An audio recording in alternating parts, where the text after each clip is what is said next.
Today on the show, I have Kim Storin, Chief Marketing Officer at Zoom. Kim's a brand transformation specialist who has led marketing at companies ranging from SaaS startups to Fortune 50s, and was an M&A consultant at Deloitte earlier in her career. Today on the show, we talk about the double-edged sword of nearly universal brand awareness, how Zoom is shifting to B2C style tactics to win in a B2B world, and what it means to rethink brand as a pipeline. That and much more with Kim Storin. Are you ready to go beyond the basics of marketing? I'm Alan Hart, and this is Marketing Beyond, where I chat with the world's leading chief marketing officers and business innovators to share ideas that spark change and inspire you to challenge the status quo. Join us as we explore the future of marketing and its endless potential. Well, Kim, welcome to the show. Thanks for having me. Yeah. So I hear that you were born to be a marketer, a CMO. I guess so. Or formed maybe after Yeah. birth to be a CMO. Yeah. Tell me a little bit about that, your parents. So I grew up as I guess I shouldn't say I grew up. I am Yeah. the daughter of a CFO, so CPA by training, who moved up to CFO, and my mother was a graphic designer, and she she was a long-term employee of a local furniture store, did all of their layouts for their advertising every week. And then on the family front, she she was known for putting chimps in our family photos and putting the dogs everywhere in photos. And so she was really, revolutionary at the time. Now she's like learned AI. So now it's even scarier because she can really turn it out. Like before she had to use Adobe Photoshop, but now she's all over the AI. Straight from idea to execution. Exactly. That's funny. Well, you are the CMO of Zoom. How did you, what was your path? Where did you get your start? How did you end up at Zoom? So I actually started my career in crisis communications and as a consultant at Deloitte. So nice. It's full circle. That's right, full circle. And now I'm here at Zoom. But I think the background of coming from a management consulting experience is so different than a lot of marketers. And so I didn't have my fingers on a keyboard doing marketing, although communications in many ways is a marketing function. But I really had to learn strategy from the get-go and understand how to deal with a crisis and understand how to manage reputation. And then going into management consulting, really understanding how M&A shifts a narrative, a corporate narrative, and understanding brand strategy in a way that was, quite high pressure, because if you make the wrong decision in a big $4 billion acquisition or a divestiture, the stakes are high. And so that's how I really learned brand and marketing and communications, was coming up through a client service background. I love that. Well, what is marketing and your organization at Zoom look like? Marketing for us, we have communications and marketing in one function. And marketing before I joined had been decentralized for over 2 years. And so we've been really working to bring back together all of the elements of marketing, from product marketing and corporate communications to demand generation to brand, social, events. I mean, you name it. Right. It fits under marketing now. They are one holistic marketing organization. I really see us as the voice of and the voice to the customer. And so we've got a lot of levers that we can pull in terms of how we do that. We own customer advocacy, we own content, and there's a lot of ways that we can drive that perception shift that we're working so hard to drive. Well, and I mean, one thing as CMO of Zoom is everyone knows the name, right? Mm-hmm. The brand awareness. 99% brand Okay. awareness. Who's that 1%? 1%, right? Right? Well, how does that translate? I mean, so high awareness. How does it translate to your point of where you're trying to focus? It's a double-edged sword when you think about it. So we do have extremely high awareness, but it's really awareness of a singular product that we were known for during the pandemic. Right.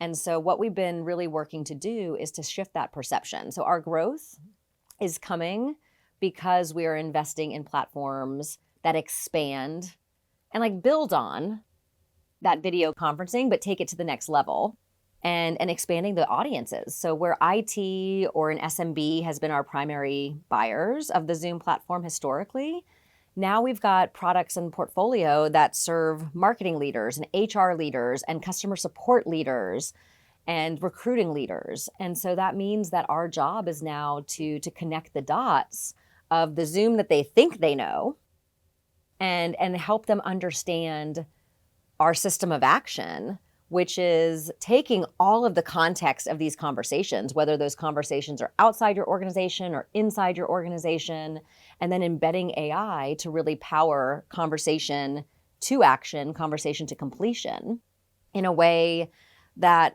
in many cases is unexpected because they still think that we're that one-trick pony. And so bringing that understanding of the breadth and the depth of the portfolio and what our secret sauce is when it comes to the context of those conversations and our federated AI approach, like is a really, it's a big challenge in helping the IT teams understand. But then even more importantly, now we've got these new audiences Right. that we have to help bring along, and audiences that we don't necessarily own. Right. Like we're still building those audiences. Interesting. So how do you think about marketing needing to keep up with that buyer journey, if you will? Because it's a lot of changed. complications, I guess, complexity to Yeah. it. So I think the latest data I saw is that we only see 6% of the buyer journey anymore. So it's kind of the tip of the iceberg. Right. And that 94% that's below that line is effectively the dark funnel. And the move to AI has really, changed that buyer journey substantially, especially for us in B2B. Mm. So more than 50% of people now are starting their discovery journey on an LLM. And I think that number is probably higher in B2B if I were to guess. But we're seeing so many searches are now 0-click. And that really shifts. So brand becomes even more important. Like brand equals pipeline now. Right. I used to say brand to demand, like connecting the dot. And I'm realizing more and more with the shift in the buyer journey that it's not a brand to demand, it's brand equals demand. And that's a big mind shift for B2B businesses in particular that are so used to putting a quarter into performance marketing and expecting $1 out. Right. And that's no longer the case. And so it really changes how you think about being that voice of and the voice to the market. How are you connecting with people in an authentic way that builds trust? Because that's all that matters in that 94% of the time. Who's talking about you? Right. Who's advocating for you? Are you showing up in the right places at the right time? And are you top of mind? And so now we've got a big challenge as B2B marketers overall of how do we be present? Because all of a sudden, when you get to that 6% of the iceberg, all of a sudden you're on a short list. And the research shows that the majority of the time when you're on the short list, the buyer's already decided who's going to win that deal. Wow. And so, yeah, the dark funnel is real. That's interesting. I mean, and as you talk about it, the whole brand to pipeline conversion, only seeing 6% of the journey itself. You're in this almost B2C world for B2B. Is that how you see it as well? Taking No. maybe. Okay. So we really are a B2B company at the end of the day, but we have the ubiquity of a B2C brand. Yes. And so ultimately, yes, a big piece of our business is transactional, but it's still a business decision. So whether it's a solopreneur who's building their business based on one person, or if it's a Fortune 50 customer, they're still solving business problems. And so even though we have the ubiquity of a consumer brand and we have an online transaction, it's very much a business online transaction. Like they're looking to reduce friction. They're looking for value. They're looking to make their lives easier. They want Zoom to be indispensable, but it's still at the end of the day when you talk about how we're monetizing, it is truly a B2B decision, even if it feels a little bit But consumer-ish. consumer-ish. Yeah. Yeah. How does that show up in your marketing? You've got the Zoom Ahead Yeah. campaign and those aspects. So it was really fun. So I talked to about 50 customers before I started at Zoom, and I realized I heard the same thing over and over again. And whether it was like I went down on a rabbit hole or whether it was talking to big enterprises like Deloitte, what I realized was at the end of the day, Zoom has so much preference when it comes to users and ease of use, and it just works and people love the product. And I realized that we had an opportunity to lean into the fact that we are part of the cultural zeitgeist. We do have high preference. Our NPS scores are very high. And so how do you tell that story in a way that enables the users to feel seen and their preference to feel seen at the same time that we don't alienate the IT decision makers, especially in the enterprise, right, that are making those choices.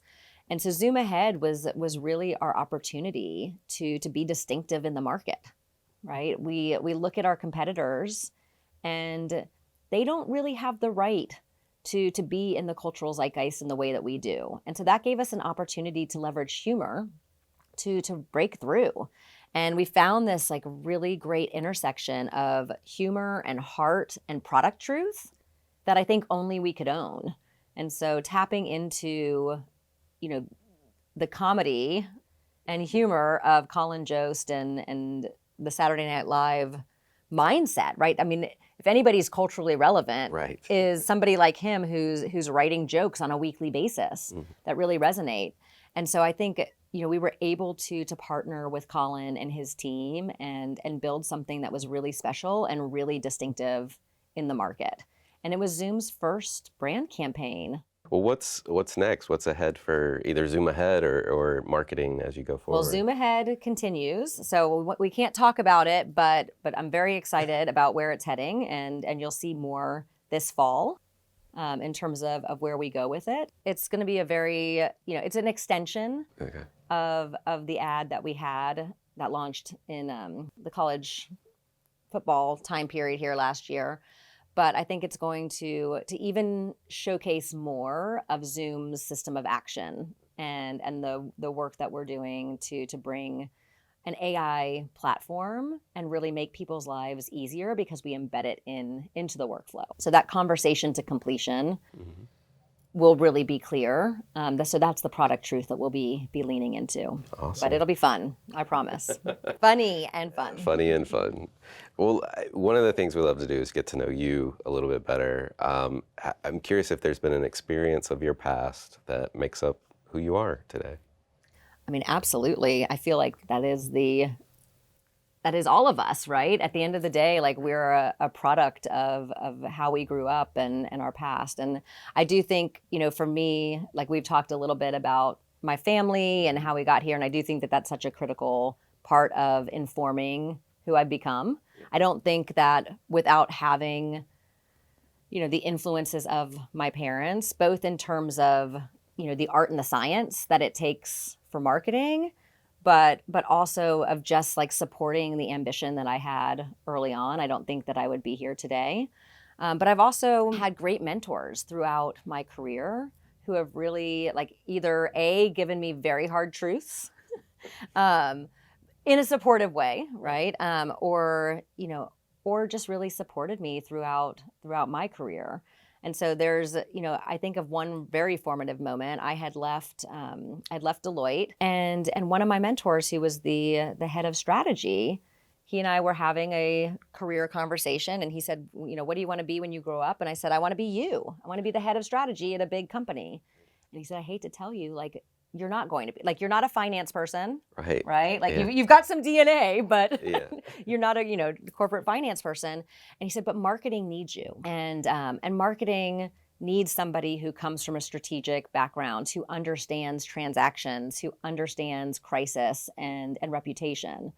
Like marketing needs you. That's and nice. So even though it was this hard truth of maybe I don't have what it takes to be, as strategy and finance oriented as he was, he also saw that I could be really successful. And so he helped me pick my major ultimately. And that was a big turning point in my career. That's amazing. And ultimately land you as a peer to people like that in those roles. So, And and it's funny because throughout my career journey, I found myself, obviously I partner really well with CFOs. Shout out to Michelle. But I also have found that I partner really well with the strategy team. yeah, awesome. Well, if you were starting all over again, what advice would you give your younger self? Sleep more. I think That's good advice here at Can too. I know, right? But I think, we now know how much sleep impacts lifespan and health. Yes. And I just remember being like 21 years old in New York City and, working hard and playing hard and not sleeping a lot. So I'd probably go back and sleep a little bit more. Well, what are you curious about in the world today? I'm curious about a lot of things, but one of the things that I am most curious about is like anatomy in our body. And while most people go through their midlife crisis, I decided to get certified to teach Pilates and take a hobby and really go deep in it. And so I spent 500 hours in anatomy classes, really learning how our body works and how all the muscles and the joints and everything comes together. And I feel like it's really made me a better athlete as a result of it, but I'm really passionate about it. That's awesome. Multidimensional, the Pilates and Yeah. biology, and you're a CMO by day. Right, exactly. So that's amazing. Exactly. Well, is there anything out in the world today that you're just curious about, you're noticing? I think the biggest thing that I'm like inherently curious about right now is where do we go with human connection? And like on one hand, I'm fascinated by AI. I've been working in this space in ML and DL for years before we even called it really AI. We're still calling it ML DL. I launched a accelerated server, GPU accelerated server with NVIDIA back in like 2015. And so I'm always curious about, and I'm optimistic about what AI can do for us. But I also look at the next generation. I look at the importance of social and connection. And I do wonder what that's going to look like as we continue to drive into a world that is so AI centric. And what happens to marketing? People are craving in-person connection again. They're craving authenticity. They're craving personalization. And so it's really, while we're leveraging AI to supercharge our teams in certain ways, we also have to be conscientious that connection is what is going to drive revenue. Balancing that efficiency with real authentic connection is going to be a challenge. And so I'm really curious of how we continue as a society Right. to put emphasis On the human connection, because, going back to my comment of sleep, right? What else drives lifespan and health span? Human connection. And so that's going to be our biggest challenge as a society, I feel like, going forward. Well, you may have already answered this question, but what do you see as the largest opportunity or threat facing marketers? Ultimately, I think it's exactly that, right? The pressure to do more with less in a world that is still valuing human connection. Right. And so finding that balance and getting it right is going to be so critical. And being agile enough to recognize what works and what needs to be scaled because it works and what needs to be killed, and having those hard conversations. Like, paid search is not the channel that it was 5 years ago, right? Like I said, so much of the search is now 0 click, that it really shifts. You've got to be able to have those hard conversations with your team. You've got to be able to look forward and extrapolate where the world is going, and dial things up and dial them back where needed. So the agility piece becomes even more important, and being able to take calculated risks. Because with AEO, we don't necessarily know what next week looks like. Right. And so you're like learning every day, and nobody has the answer. And so ultimately that's being able to take those calculated risks and to be agile is going to be what drives transformational marketing leadership going forward. Well, and to use your analogy of like the search, it's like, well, what are they searching for? And then who is searching? Right. Is it a human or is it the agents? Right. And how do you build content for For both yeah. ultimately? Yeah. And because it's going to be very different. And I think, like I said, like I think people move so quickly into this mindset of it's all or nothing. And I think really like the world that we're going to be living in is agents and humans. And that means there'll be two separate paths because you can't use the same content for both. Right. You can't have the same journey for both. And you have to think, how are people learning and what do they need to know about in that 94% of the time before they talk to you? And so removing friction becomes so critical. Answering their questions before they even know that it's a question that they have, because they don't want to talk to buyers until they're 80% of the way done, right? Talk to sellers. They don't want to talk to your sales team. And that's a different world, It's very right? different. Especially for B2B enterprise sellers who have built these relationships over time. And now their buyers are looking for all of this information before they ever pick up the phone, before they ever want to talk to you. Yeah. Well, we are here at Cannes, and their AI is everywhere. Everywhere. But so is human connection. That is true. And that may be what the answer to this question, but what is the one thing that your brand is doubling down on, and how are you going to protect it that's not AI? Right. So, I mean, for us, it truly is perception shift. And with perception shift comes the need for authentic connection. And so that's really what we're doubling down on right now is being distinctive, driving, like going back to marketing basics, like thinking about how do we achieve mental availability? How do we be distinctive in the market? Like we're not the size of our competitors, right? Those guys are big. Yeah. And so we have to be scrappy. We have to be doing things that, maybe feel a little uncomfortable and take those calculated risks and bring that humor, bring that heart, bring that product truth and do it in a way that really connects with humans. And that's what's going to ultimately drive the change in our perception. Right. Well, I love dusting off, if you will, the brand management playbooks, and then infusing the mental availability, distinctiveness of like marketing science view. Those are you triggered all of the right things for me today. So nerding out. Yes. But thank you for coming on the show, Kim. Thanks for having me. This was fun.